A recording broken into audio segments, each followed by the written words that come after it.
paket firmanmu saja. Tapi saya kira ini kemenangan warga Kota Kupang. Karena hak asasi manusia Kota Kupang kemarin sudah diwujud nyatakan di dalam menggunakan suara. Kalau satu hari sebelumnya hari kasih sayang, maka sesudah hari kasih sayang, hari kasih suara. Dan hari ini hari kasih menang, kasih selamat, hari kasih sayang, kasih selamat. Jadi tentu Pak calon wali kota akan menyampaikan sesuatu, tapi saya akan mau menyampaikan kepada saudara. Yang pertama, terima kasih banyak dukungan dari media massa, peliputan media, baik media cetak maupun, ya minta maaf kalau saya lebih menekankan media online karena lebih banyak barangkali yang kontak saya langsung misalnya, ya. Terima kasih banyak karena kolaborasi inilah menyebabkan masyarakat Kota Kupang ini lalu mengenal. Ya. Sebetulnya Jeffrey itu siapa, Herman itu siapa, dan programnya apa. Topik-topik kampanye kami di hampir ratusan titik selama 110 hari itu, ya, 111 hari itu diketahui oleh masyarakat hanya oleh media massa. Jadi kami harus mengucapkan terima kasih banyak, apresiasi kepada teman-teman semua. Itu tadi. Kami mau urus air minum, kami ada persoalan PIP, kami ada persoalan kesehatan, ada bantahan kami terhadap pelayanan kesehatan berbasis KTP, ada segala macam itu masyarakat umum tahu, itu hanya karena saudara yang menulis di media massa. Dan itu tidak berlebihan, ya saya harus mengucapkan terima kasih ya atas kerjasama, dan tentu 5 tahun ke depan komitmen ini dalam bentuk pengawasan massa, pengawasan sosial, iringi perjalanan kami, kepemimpinan kami bersama Anda. Ya, kritik itu adalah bagian dari kekuasaan, dan kami senang kalau teman-teman dari media massa itu memberitakan kritik akan mendewasakan kami. Kalau memberitakan yang enak, kami tidak jadi matang. Ya, itu saya kira itu dari. Terima kasih banyak, dan yang terakhir dari saya kira saya mohon maaf. Andai kata sikap saya mungkin ada hal yang tidak terlalu berkenan, ya mungkin tidak ada kepuasan saudara mengejar berita tidak tuntas, ada yang banyak tanya tentang bagaimana kampanye Akbar, bagaimana persiapan debat. Saya jawabnya normatif saja. Mohon maaf karena memang ada trik-trik yang terpaksa kami harus sembunyikan sedikit. Ibarat mau bermain bola, meskipun Chelsea itu memakai 3-4-3, ya kan? Tapi taktik untuk ini kan saya tidak umum. Ya kan? Demikian juga begitu. Program kami sudah diberitahu untuk ini, tapi ada hal-hal yang secara teknis yang diketahui oleh Pak Jeffrey dan saya tentu tidak diumbar sebelum kampanye. Terima kasih banyak, Tuhan memberkati. Shalom, wassalamualaikum warahmatullahi wabarakatuh. Selanjutnya Pak Jeffrey.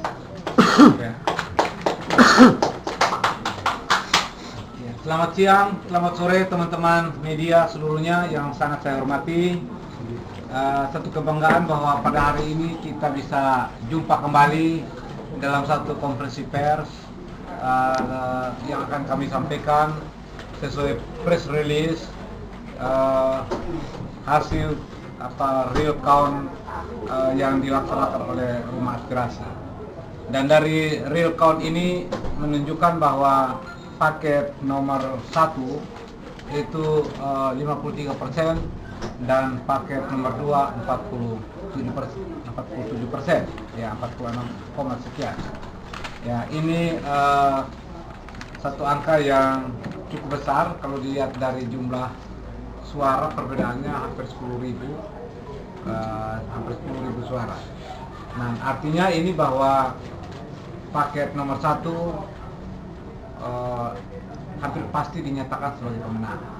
Nah, dalam kaitan inilah kami paket Firmanmu tidak melihat bahwa ini suatu kemenangan Firmanmu, tapi ini adalah kemenangan masyarakat, kemenangan satu perubahan, dan di mana juga akan dibarengi dengan tanggung jawab besar kepada kami untuk melaksanakan amanah-amanah masyarakat yang diwujudkan dengan jumlah suara sekitar 87 1.579 orang yang memilih kami. Ini tanggung jawab besar teman-teman semua. Nah, kalau tanggung jawab besar ini kalau kita tidak laksanakan baik-baik, maka kita juga akan mendapat hukuman nanti. Kemudian saya juga menghimbau yang paling penting adalah pilkada sudah selesai. Pilkada sudah selesai, perpecahan yang terjadi karena pilkada ini mari kita sambung kembali. Persaudaraan yang tadinya pecah karena perbedaan pilihan, kita hilangkan sudah saat ini. Saya dengan kerendahan hati mohon kepada saudara-saudara kita, jangan terlalu merasa menang walaupun kita menang. Ajak saudara-saudaranya yang lain, karena kota ini adalah milik kita semua. Kota ini adalah kota untuk masyarakat Kota Kupang, tidak untuk satu suku apapun atau golongan apapun atau tim siapapun juga. Kita semua sudah harus bersatu membangun kota ini. Dan yang penting juga adalah bagaimana teman-teman media mensiasati ini, jangan hanya memuji-muji saja, harus juga ada kritik. Kritik dalam artian kritik membangun, apalagi kalau dibarengi dengan kritik dan diberikan solusinya. Kalau kritik diberikan solusinya, maka tidak ada alasan apapun kita untuk menjadi telinga tipis. Ya, kita tetap membuka peluang untuk tetap berdiskusi dengan semua teman-teman. Di samping itu memang kita mengklaim kemenangan, tapi kita tetap menunggu pleno KPU yang akan dilaksanakan sekitar tanggal 24 yang akan datang ini. Ya mudah-mudahan teman-teman bersabar. Kita juga akan menunggu hasil pleno dan saya percaya sekali lagi hasil pleno ini mungkin tidak akan beda jauh dengan hasil real count yang akan dilaksanakan. Saya kira terima kasih banyak semua teman-teman yang sudah hadir pada siang hari ini. Kalau ada 1-2 pertanyaan mohon disampaikan, silakan. Ya, soal PIP ini bagaimana Pak setelah Bapak terus masalah di kota ini salah satu yang belum teratasi soal PDAM air bersih. Itu langkah-langkah apa yang mau dibuat? Ya, terima kasih. Kalau mengenai PIP ini saya masih punya kenalan ya. Kalau kaitan dengan kontinuitas ya, saya masih punya kenalan di Jakarta dan kami sedang atur itu, tahu caranya gimana sehingga kita juga akan mendapat sebanyak-banyaknya. Ya. Karena memang hubungan link kita dengan teman-teman di Jakarta baik. Kemudian yang kaitan PIP yang belum cair, kami ingin tegaskan bahwa SK yang diberikan oleh kementerian itu final, tidak punya hak apapun kita di daerah untuk mengkoreksi PIP itu, karena PIP itu merupakan keputusan menteri dan keputusan menteri itu untuk seluruh Indonesia yang di dalamnya adalah salah satunya Kota Kupang. Nah, tidak mungkin kita bisa mengkoreksi itu atau meminta, dan kita tidak punya hak itu. Walaupun selama ini dibuat isu-isu seolah ada koreksi, tidak ada itu, tidak ada. Dan saya mau ngomong terus terang, yang datang sini juga bukan dirjen, itu staf biasa dari itu. Malah saya tanya siapa yang datang Pak Jeffrey? Nggak tahu staf you. Boleh saya cek dulu ya.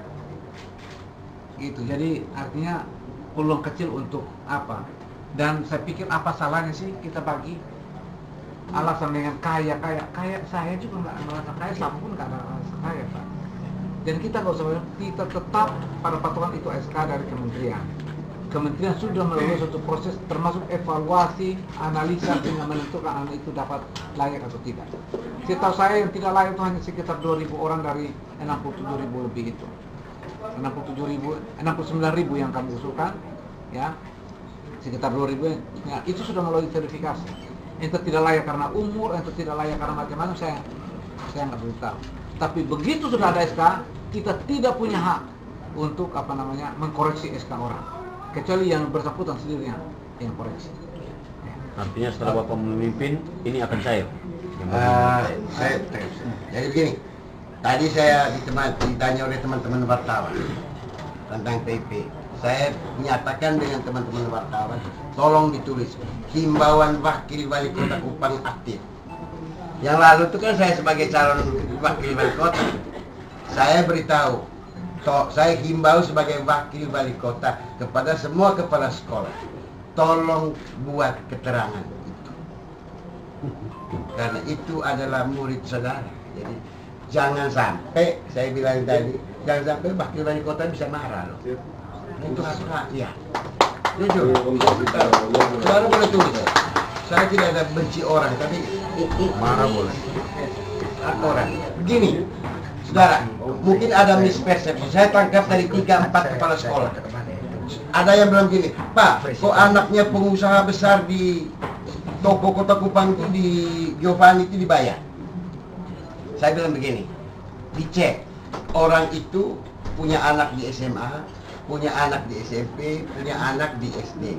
Menurut ketentuan PIP, kalau tanggungan lebih dari 2, berhak mendapat. Itu kadang-kadang orang kaya itu dapat, karena tanggungan dalam satu rumah tangga. Konsep menanggung beban itu ada dalam konsep itu. Jadi itu yang dipikirkan. Oleh karena itu, saya hanya minta, karena kalau kepala sekolah bikin keterangan, itu sama dengan begini, dia mau kredit, minta keterangan dari pemerintah kota bahwa dia kerja di pegawai di kota. Kalau misalnya pegawai pemerintah kota bilang, saya tidak kenal, atau coba lu bawa SK menteri ke saya, apa dia mau terima yang kan kasihan, ya. Jadi, tapi kita tidak mau sejahat itu. Saya pada himbauan saja, tolong. Itu yang pertama. Yang kedua, air bersih. Saya tambahin. Oh ya. Nah, teman-teman begini, ini PIP ini perlu diklarifikasi yang jelas betul-betul. PIP ini ada 2 cara, Pak. Pertama lewat sekolah, ya. Yang kedua lewat pemangku kepentingan. Itu beda. Pemangku kepentingan itu biasanya tidak bertunduk pada aturan yang tadi. Aturan yang tadi kalau di Juknis itu kan harus ke sini, ke sini, ke sini, ke sini. Sedangkan kita tidak, kita langsung ke kementerian. Kenapa begitu? Karena kami adalah representasi dari masyarakat, dilindungi oleh undang-undang, dan kami menampung semua usulan masyarakat. Dan tidak. Jadi kalau Bapak bertanya, oh ini lewat prosedur, ya Anda punya prosedur begitu, saya punya prosedur lain. Nggak bisa disamakan. Jelas itu. Kalau beda, Pak, kalau ikut prosedur, seolah kita harus lewat sekolah, lewat dinas PPO, lewat provinsi, baru lewat itu. Saya lewat itu. Tidak seperti itu saya. Kenapa? Karena yang memilih kami ini adalah bukan orang kaya atau orang miskin. Jadi kami mengusulkan semuanya. Dia yang usul di sana. Jadi jangan alasan bilang begini, kita usulkan semua. Karena apa? Yang memilih kami bukan hanya orang kaya atau orang miskin pada saat DPR. Jadi jangan salah. Jadi ada juga teman-teman dari Pemda tanya, Pak, syarat untuk PIP apa? Karena Pemda yang tanya, dia akan ikut undang-undang. Oh, begini. Kalau saya yang tanya, yang penting usulan konstitusi Anda. Pasti begitu jawabannya. Jadi jangan dibolak-balik Pak. Pertanyaannya paling hakiki apa? Apa susahnya ibu bayar kalau anak sekolah itu ada di situ? Itu aja. Kalau anak itu sekolah di situ, kecuali Anda tidak sekolah di situ, nah, persoalan. Makanya saya bilang, saya jamin kalau anak itu sekolah di situ, dan Anda memberikan surat keterangan, kemudian Anda itu bermasalah dengan hukum, saya tanggung jawab. Hanya memberitahu bahwa anak itu sekolah di situ, itu aja Pak. Ini jadi ribut, ya memang gara-gara PP bisa orang bahaya Pak. Tidak letakkan, PDM. Tentang air bersih, saya kira begini. Saya dengan Pak Jeffrey ini kan andai kata sudah disahkan oleh KPU, kami belum jadi wali kota, ya kan? Nah ditentu satu Agustus. Tentu kami kan punya staf teknis, Pak. Memberikan existing sistem yang sekarang itu bagaimana jangkauannya, gambarannya. Pasti presentasi dari PDAM Kota Kupang, di mana dia punya pemetaan, bagaimana jaringannya, bagaimana sesuai dengan aturan yang berlaku. Kalau lalu minta bisnis plan Anda bagaimana? Kan dia di RUT PDAM, dia perusahaan daerah. Pertanyaan dari kami nanti adalah berikan bisnis plan untuk bagaimana dia bisa untung, ya kan? Dan untung ini kan perusahaan daerah juga memberikan pelayanan. Dari situ kita kembangkan perencanaan minimal master plan air bersih. Itu yang pertama, langkah pertama. 100 hari pertama kami akan berkoordinasi lebih detail dengan Bupati Kupang PDAM. Detail betul, rinci betul, bila perlu MOU win and win solution itu sudah kami capai. Karena 100 hari tidak mampu urus air, Pak. Tapi kalau buat agreement, gentle agreement, MOU, kami yakin kami bisa. Ya, kenapa? Kami jauh sebelumnya minggu lalu sudah ketemu dengan Pak Bupati Kupang. Sudah ada warning-warningnya. Kira-kira poin-poin yang apa yang bisa kita kerjasama. Yang pertama misalnya nanti Pak Jeffrey sebagai wali kota bikin agreement dengan perbaiki seluruh jaringan PDAM Kabupaten Kupang yang ada sekarang. Perbaiki dulu.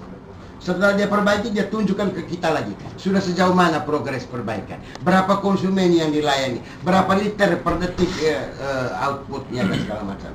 Nah, lalu dihitung berapa kebutuhan kita mendatang. Kemudian kombinasi dengan PDAM Kota Kupang. Sama yang sama. Kombinasi ini sudah berapa persen. Lalu what next? Berikutnya. Kita minta PDAM Kota Kupang akan lebih mengembangkan lebih banyak daripada Kabupaten Kupang. Karena dia punya pemilik di sini. Jadi itu kira-kira gambaran. Ya, tidak sekedar reservoir Pak, tapi yang paling penting adalah sumber. Ya, kita beruntung tahun ini hujan cukup banyak, dan nanti kita akan lihat bagaimana dengan Tilo. Itu kira-kira untuk sementara ya Pak. Jadi memang dengan PDAM ini kami sudah ada agreement lisan dengan Pak Bupati Kupang. Justru 2 hari sebelum pemilu, pilkada, kami juga sudah ketemu. Ya, dan kami tidak sampaikan sini. Yang jelas masalah air ini harus segera dituntaskan dalam waktu secepat-cepatnya. Jadi konsep penyelesaiannya itu bukan konsep bisnis atau bukan konsepnya bagaimana orang mendapatkan air. Apapun urusannya, apapun biayanya, kita harus kerjakan. Yang penting masyarakat mendapatkan air, memenuhi kebutuhan kita seluruh. Itu ya. Jadi kita urusan bisnis nanti belakangan. Urusan bisnis kita belakangan. Kita tidak perlu hitungan terlalu detail. Kalau itu untuk kebutuhan masyarakat. Ya, udah gitu ya. Soal batas wilayah. Ini soal tagline itu statement, apakah itu hanya statement berani jujur untuk rakyat atau dibuktikan seperti apa Pak? Itu yang terus kita harus buktikan semua, jangan ngomong aja di B. Anda bisa buktikan dan saya sudah buktikan jauh sebelum saya menyatakan itu. Bapak cek sama saya teman-teman, pernahkah kita punya kasus-kasus sama saya jadi direktur komunikasi saya belasan tahun? Pernahkah orang datang sokong saya 1 kali aja? Nggak ada Pak. Biar saya hidup begini apa adanya saja.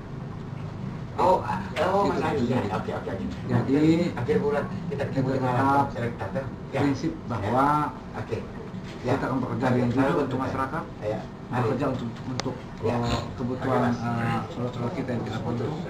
Dan memang terus terang saya tidak menjanjikan satu kota yang megah besar, tapi saya bagaimana mentuntaskan kesulitan hidup dari saudara-saudara saya, itu yang paling penting. berani jujur untuk rakyat itu Pak. Bapak sudah ketemu Pak Yonas sejak dari kemarin sampai sekarang? Belum kan? Lewat telepon diucapkan apa Bapak kira-kira? Soal batas wilayah antara Kota Kupang dan Nasipanat yang sampai saat ini belum selesai. Nah, itu juga PR yang harus kita selesaikan. Masalah itu aja, masalah di Danau Ina. Ya, itu juga harus selesaikan. Satu, Bapak ini menyangkut pick up Kabupaten Kupang yang dilarang oleh wali kota kemarin untuk tidak boleh masuk ke Kota Kupang. Padahal pick up ini juga sebagai salah satu distribusi sayur terbesar di masyarakat Kota Kupang. Ini bagaimana? Nanti kita atur, itu kita enggak. Tapi saya juga perlu sampaikan bahwa bukan masalah. Kalau saya lihat ya, mohon maaf ini belum tentu benar dan belum tentu kita diskusikan, ini pendapat pribadi ya saya belum. Masalah pick up masuk itu bukan masalah di pick upnya Pak. Bagaimana kita mendistribusikan sayur-sayur itu secara tepat. Kalau mendistribusikan sayur itu langsung ke konsumen juga ada orang yang dirugikan. Pasar-pasar sayur, orang yang jual pasar itu pasar induknya nggak ada. Itu yang perlu kita atur Pak. Kalau masalah masuk sih bebas Pak, nggak boleh kita tantang orang bisnis untuk kepentingan kita. Tapi poinnya bukan kita tahan pick up, tapi bagaimana distribusi daripada sayur-sayur itu sehingga bisa juga dirasakan kesejahteraan oleh saudara kita. Satu lagi Pak, ini tadi kan disinggung tentang program 100 hari. Yang didengar itu cuma air, tapi apakah ada program lain untuk 100 hari ke depan? Oh banyak sekali. Banyak sekali program-program. Pertama itu penataan birokrasi. Bukan berarti kita pecat-pecat mereka, tidak. Menata sumber daya manusia itu, mengatur sumber daya manusia itu, memastikan bahwa mereka memperhatikan masyarakat itu. Contoh misalnya, supaya nggak boleh orang datang KTP dan ngurus di kelurahan selesai hari itu, nggak boleh balik, nggak boleh bolak-balik. Betul. Dan kita pastikan kalau ada sampai yang ambil uang tambahan, kita akan Tindak tegas, tindak tegas. Nggak ada yang namanya, jadi percuma kalau mau jadi misalnya mau cari jabatan-jabatan itu percuma, nggak ada. Ya, kita akan tindak tegas. Nanti kita tidak ada main-main seperti itu. Kita harus fokus. Kemudian yang berikutnya, saya berharap dalam waktu dekat ini kita sudah bisa mencari atau menemukan e-government yang tepat, sehingga kita juga bebas misalnya ada pelelangan pekerjaan, jelas sana bisa lihat sudah semua, siapa yang dapat angkanya berapa biar di situ ketahuan. Ya, nggak usah diberikan ke siapa. Mohon maaf ke tim sukses, kita lihatin, kita taruh di situ. Siapa nih yang dapat? Nah, yang ini kita mau seperti itu, Pak. Kemudian masalah-masalah penataan sampah sesegera mungkin, lampu, ya, lampu jalan, ya, drainase, gitu. Itu kita harus selesaikan semua. Nggak bisa nunggu sampai ini yang tadinya salah satu. Dan yang paling penting yang saya punya cita, penataan pendidikan kita, Pak. Yang lain-lain itu gampang kita bikin. Penataan pendidikan mulai dari guru, pelatihan guru, memastikan bahwa infrastruktur sekolahnya bagus, memastikan sumber daya manusia di sekolah itu lumayan bagus, dan juga memperhatikan saudara-saudara kita yang honor guru-guru honor itu. Ya, pastikan mereka bekerja sungguh-sungguh, karena tujuan utama kita adalah memastikan pendidikan kita lebih bagus dari paling rendah dengan saudara-saudara kita di NTT. Kita harus juara satu. Untuk itu. Sekarang kan masih 18, Pak, nomor 18 gitu. Dari 21. Kita juara 3, tapi dari belakang. Bahwa Ya. Oke, ini soal ini alat pencetak KTP yang selama ini kan belum berfungsi Satu nanti. apakah di masa kepemimpinan Bapak ini bisa ya, untuk mempermudah masyarakat ini mencetak KTP? Saya sudah biasa kerja dengan profesional, Pak. Itu anak buah, kalau ada rusak selesaikan cepat, apapun alasannya. Ya. Harus itu cepat. Ya, kita sudah biasa di swasta seperti itu, nggak boleh dikasih tinggal lama-lama, Pak. Ya, berarti kalau tinggal lama-lama terus cuek, itu berarti dia nggak profesional. Oke, Pas. Oke, Bapak Pas, terima kasih.